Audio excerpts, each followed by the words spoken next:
Hello and welcome to another video on how to secure yourself financially. Well, because I just want to make a quick recap of this entire section. It's beginner guide to financial statement and they focus specifically on something called the management discussion and analysis of financial condition and report result of operations, which is this section.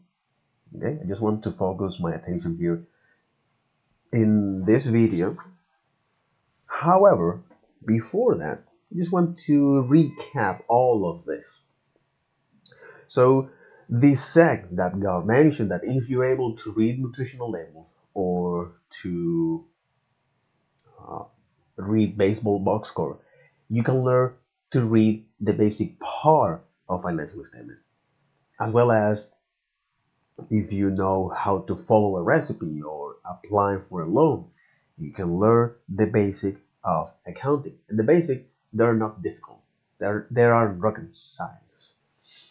So in this section, we're gonna see how to gain understanding on by how to gain understanding when it comes to read basic part of financial statement, much like the CPR course teach you how to perform basic cardiopulmonary resuscitation, but they won't train you to be a cardiac doctor, much like this section won't train you to be an accountant. However, it can give you some confidence, especially when you're able to see a set of financial statement and make sense of them.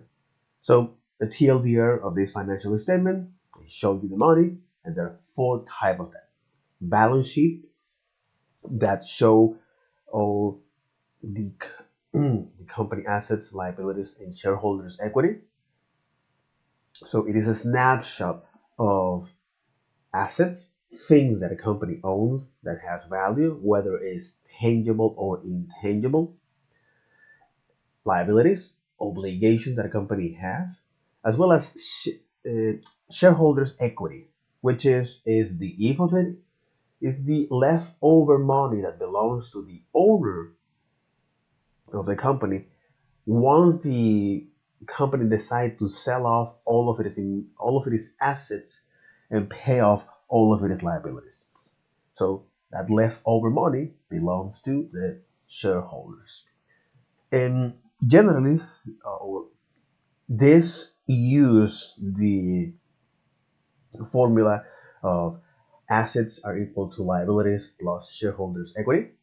Okay, where here, depending on the layout, sometimes you can find that organized in that fashion, or you can see all of the assets listed at the top of the balance sheet, followed by the liabilities and the shareholders' equity.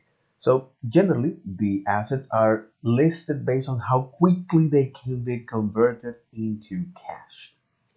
So you have current assets, assets that a company expects to convert in a cash within a year, such as inventory, as well as non-current assets, which is or which are assets that will take longer to convert into cash, as well as the fixed assets that are not for sale because it allows your business to run its day-to-day activities.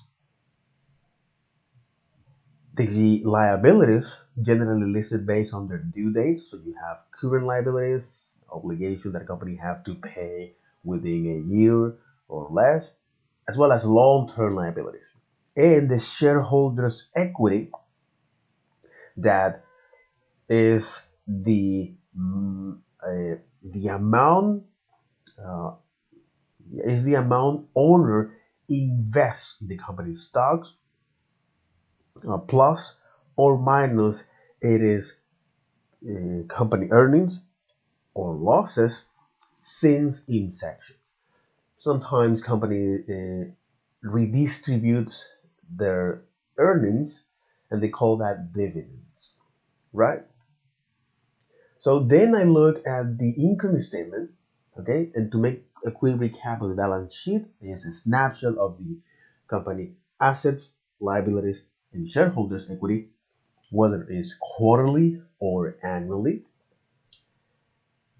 And the income statement show you now is how much money a company spend or make to produce the good and service. So the bottom line of this statement show you that, and you can think of this as a set of stairs that you can start on the top with the total amount of revenue, and once you go one step down the stair, you make a deduction associated with that revenue. Now, the bottom of the stair, you know if a company made profit or not. So, broadly speaking, you start with the total amount of revenue and then you deduct things like merchandise returns or discounts to reach to the net revenue. So once you deduct after that things like the cost of sales, which is how much money a company spends to produce a good and service, you reach to the gross profit. And after that, well, uh, you now have uh, things like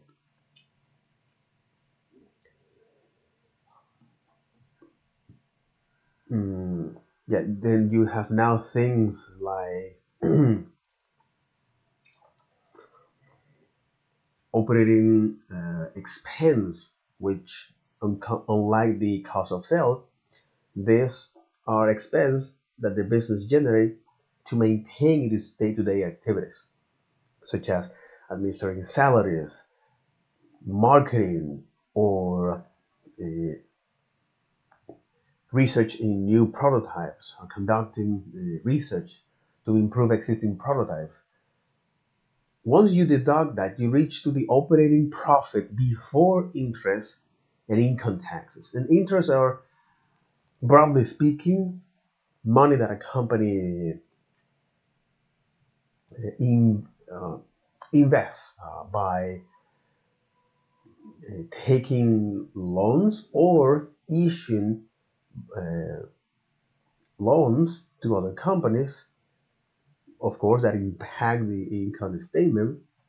For example, money market funds, certificate of deposits, that kind of financial instruments that allows to earn interest uh, or to pay interest as well.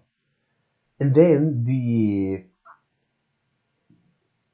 income taxes for the money that sorry, so the money that your company owns to the uh, yeah, the money that your company owns the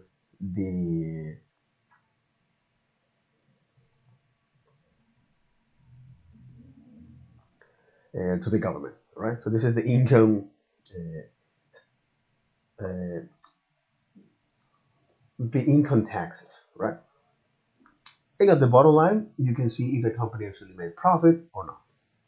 Then I look at the third, sorry. Then I look at the third part or the third element in a financial statement, which is called the cash flow statement, where this reports the company inflow and outflow of cash. Okay,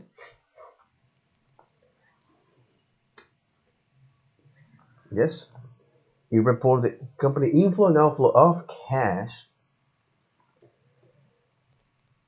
that company used to distribute earnings, and to purchase assets or to uh, pay expense. So it reused information from the balance sheet and the income statement, and the bottom line of this statement show the net increase or decrease in cash. Good, because once you know that, and also this cash flow statements review the cash flow for one of these activity, operating, investing, and financing activities. Where now the operating activities, what it does is to look at the income statement, the net income from the income statement, analyze it, and conciliate with the total amount of cash that was used or perceived from operating activities. Most common operating activities can be boiled down into operating assets and liabilities. We're now on the operating asset. You have things like inventory, accounts receivable, prepaid expense like premium insurance, such as health, home, vehicles, liabilities, lawsuits, or also known as liabilities, disabilities, long-term care, such as nurse healthcare or home healthcare, marketing, rent, software license, maintenance contracts are another example of prepaid expense. Intangible assets, such as patents, and the most notable patent that changed the world, according to popular mechanics, you can find is the maglev, the electromagnetic inductive system, the electromagnetic inductive system for stabilization. Jesus, forgive me. Maglev, the electromagnetic inductive and stabilization system for ground vehicles, issued in 1969, as well as 3GPP, which is this uh, project partnership of mobile communication. It's an umbrella term that describe is a set of organizations that develop protocols and improve them in for mobile telecommunications. So you have things like GSM, and it is related to G generation, UM, UMTS, UTMS, UMTS, which is Universal Mobile Telecommunication System, and it is related 3G, as well as LTA, long-term evolution, and it is related 4G, and now recently the 5G earn or the 5G, and it is related. Uh,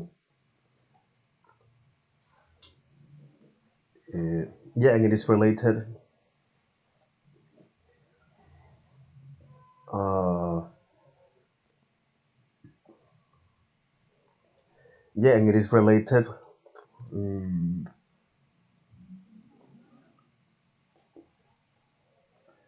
yeah, the 5G and it is related 5G generations. Also, I look at the CRISP gene editing, this gene editing tool issued in 2014, the electronic device such as the, the iPhone issued in 2007, GPS, this navigation system using satellites with passive ranging technique issued in 1973. But this is just a couple example of patterns that changed the world in the 20th century and now is shaping the 21st centuries. So, with that,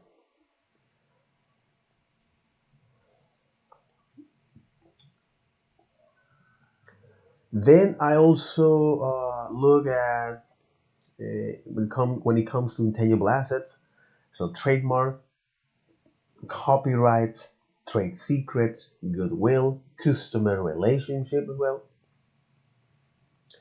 and investment in affiliates, which is another common operating assets, such as joint ventures, equity investment, where in equity investment you have Berkshire Hathaway, Alphabet, SoftBank, Texas Pacific Group, Also, you have associate as another common investment affiliate or limited partnerships, cash and cash equivalent, all right, such as money market funds, which after all are financial instruments that involve is the purchase or sale of large volume of very short-term debt, such as bank acceptance, certificate of deposits, commercial papers. What is the other? Commercial papers, uh, as well as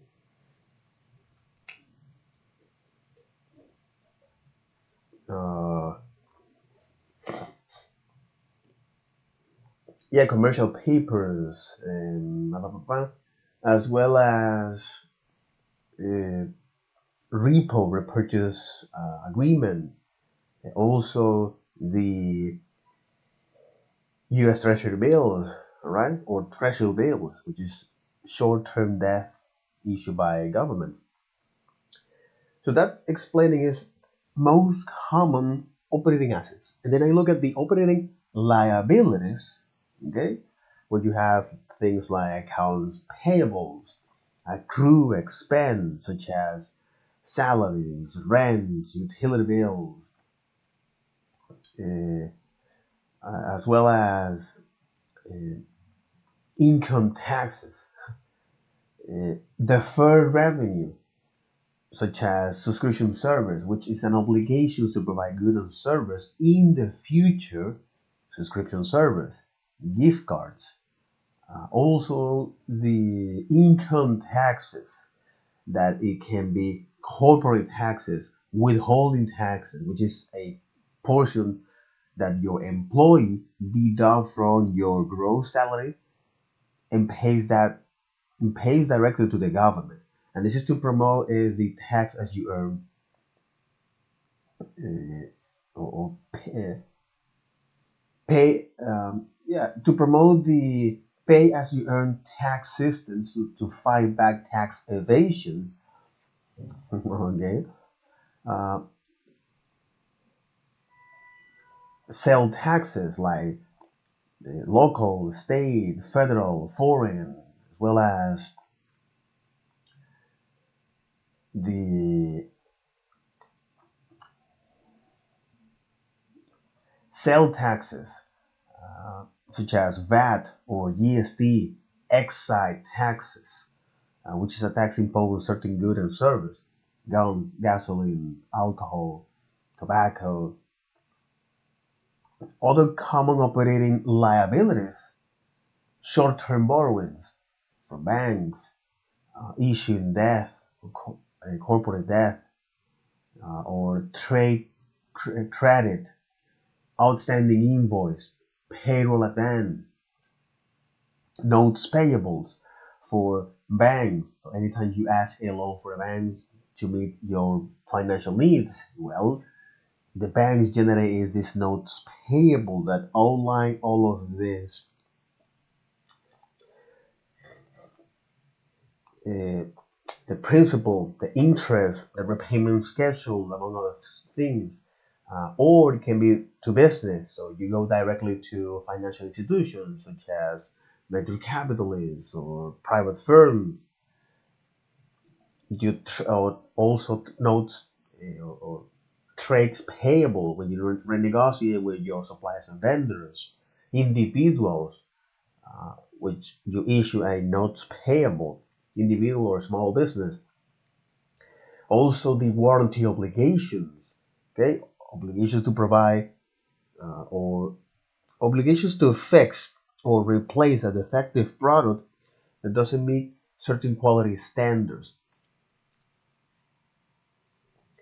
uh, such as warranty, or manufacturing warranties.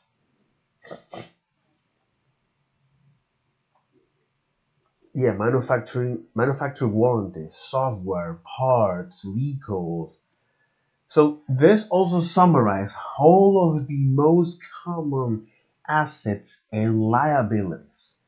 Okay, which is the first part of the cash flow. So the second part, what it does is to look now at the investment activities. Generally involved is the purchase of long-term assets such as property, plant, and equipment, intangible assets, patents, trademark, copyrights, goodwill, customer relationship, investment, leaseholds improvement, and the financing activities. Where in here, this section focuses is on how a company raises funds and how often it do that from investors or creditors and pays back directly through capital markets. So this section helps investors to see if a company is a good investment. For example, if most of its cash operations comes from it is operations, that's a good sign of an investment. However, if a company relying constantly on taking out of debt or issuing stocks or bonds, that might not be a good sign. This is just an oversimplification of what's going on, what can be happening in a particular company. Because if a company is one of the big leagues on the Wall Street, it's very hard that even taking huge amount of debt will likely to make a company a bad investor. So, for example, Visa, Mastercard, just to mention a few ones. So, Barclay, yeah, like the Barclay Bank or Bank of America, Chase. It's very hard because they are the substrate, the fabric, the socioeconomical fabric of the civilization. Not only for countries, it's for the entire civilization. Okay, so with that, uh, these financing activities generally involve is the raising funds or taking debt from investors or creditors, repaying debt, and redistribute earnings. So things like issuing equity when a company goes public, you know, it generates equity or ownership in this initial public offering, issuing equity, as well as mm, so yeah, issuing equity, issuing debt such as corporate bonds or notes payable, debentures, repayment debt, repurchasing stocks, lease. sorry, sorry, leasing, right? So all of this uh, things that involve is the financial activity. It's also important to remember here that by reading the footnotes that are packed with essential information, especially that containing significant accounting policies and practice, such as uh, how these companies are adhering to accounting principles, whether it's GAAP, generally accepted account principle, or uh, the international financial reporting standards. Okay, you have these two.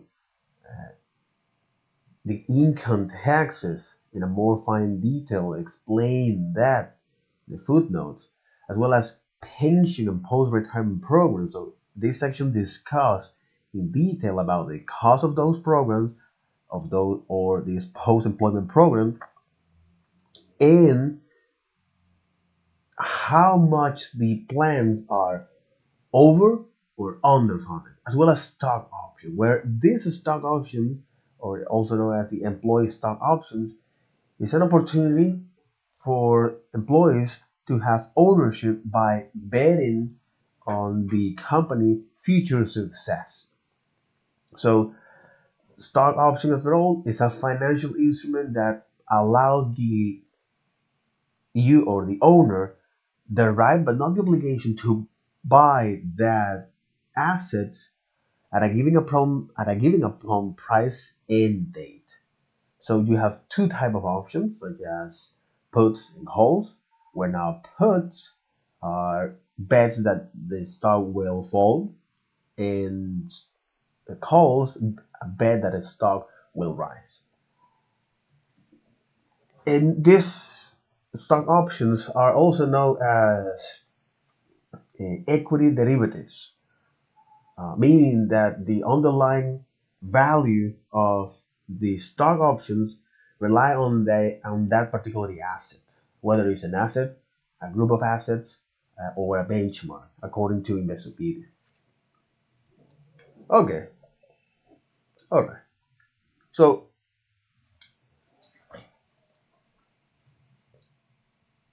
with that understanding, then I look at the MD&A, right, which is what I'm going to focus here. The MD&A, the management discussion and analysis of financial condition and results of operations. So this is an opportunity for the management to tell investors what are the financial statement. So what the financial statements show and do not show, as well as important trends and risks that have shaped the company past and most likely will shape the company's future. So this the SEC rules governing the MD&A, because after all, this is information that goes to investor. Okay, it's a management opportunity to tell investors more about the financial statement, the important trends, and risks that have shaped the past. Okay, and risks that have shaped the past like this, or risks that have shaped the past or reasonably likely to shape the company's future. So this is an opportunity to uh, provide more information to investors from the company management eyes. Okay, and this MD&A, all right. So when I analyze, for example, like the Amazon, right, for investors, Amazon SEC filings, um, the 10Q, mhm, the form, I love it.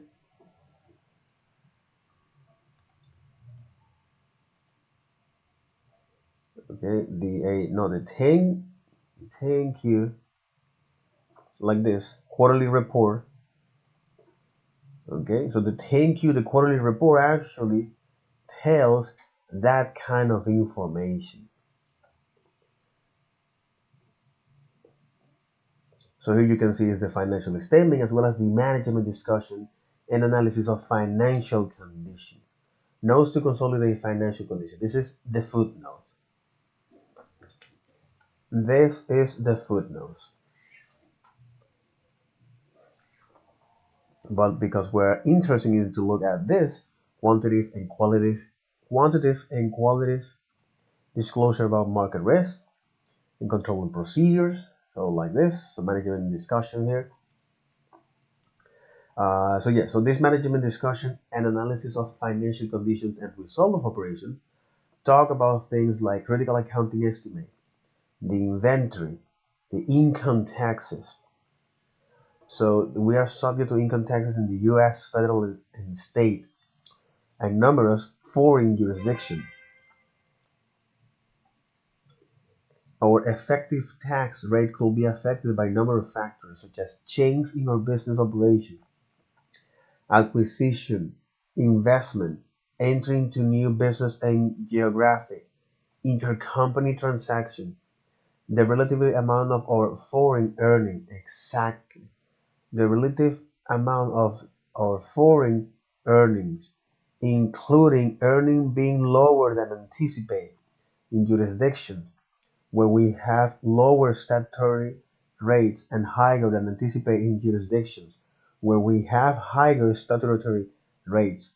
Losses incurred in jurisdiction for which we are not able to realize related tax benefits.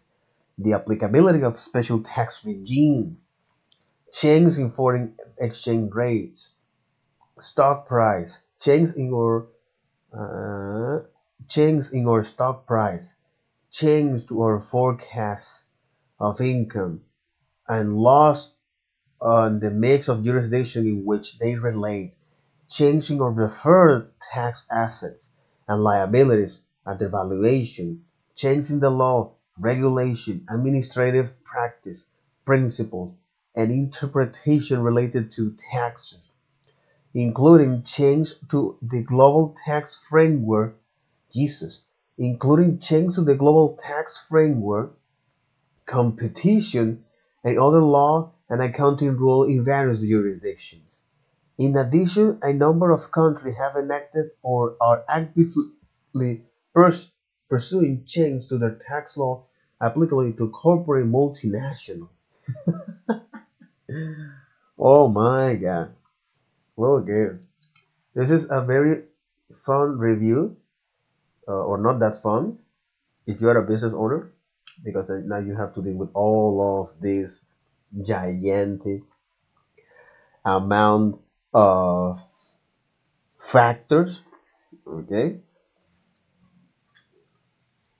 and this is also something interesting to mention that. All right,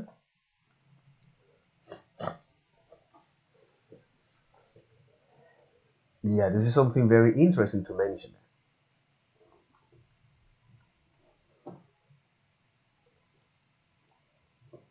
Yeah, this is something very interesting to mention.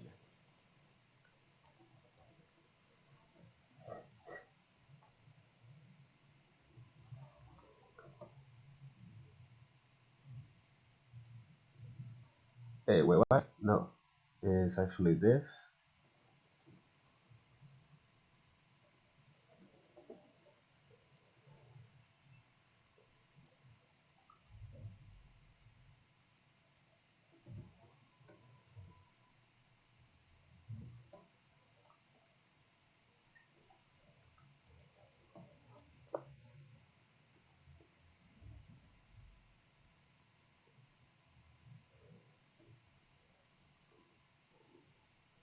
Okay,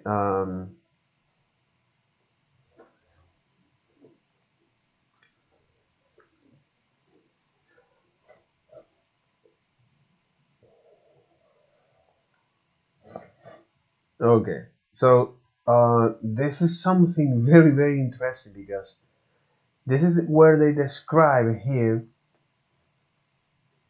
all the things, all the aspects that that affect the tax rate, all the factors that can be affect the tax rate of a company.